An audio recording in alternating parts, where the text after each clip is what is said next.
올해 가장 큰 이슈로 꼽을 수 있는 분야 중에 하나는 부동산 시장의 가파른 하락세를 들 수 있을 겁니다.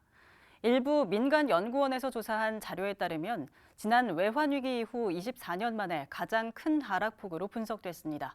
구혜희 기자의 보도입니다.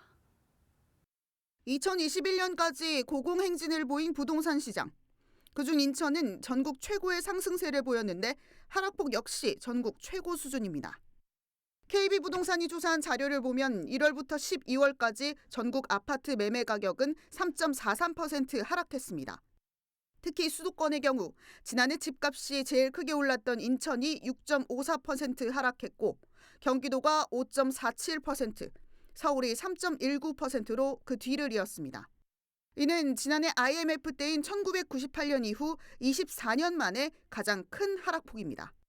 인천 내에서도 연수구와 서구의 하락폭이 더욱 두드러집니다. 지난해 10억 이상 선에서 거래됐던 아파트 매물이 반토막으로 떨어졌습니다. 인천 지역의 거래량은 거의 전무한 수준입니다.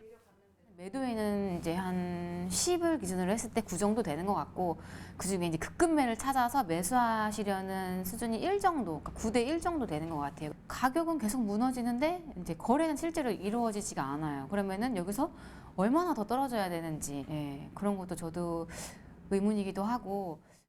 게다가 멈출 줄 모르고 계속 떨어지는 추세여서 전문가들은 새해까지 부동산 경기 침체가 이어질 걸로 내다보고 있습니다.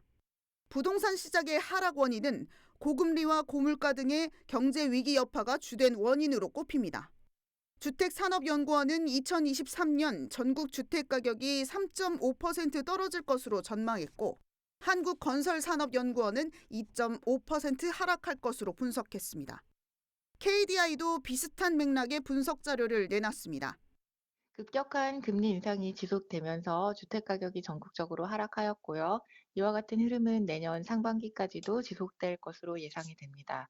특히 인천의 경우에는 금년과 내년의 입주 물량이 이제 평년 대비 많은 편이기 때문에 금리 인상의 영향에 공급 영향까지 겹쳐서 하향세가 이어질 것으로 보입니다. 대한건설정책연구원 역시 내년 수도권 아파트 매매 가격이 3에서 4%가량 추가로 하락할 것으로 내다보면서 부동산 열기가 살아나기는 쉽지 않을 것으로 보입니다. BTV 뉴스 구혜입니다.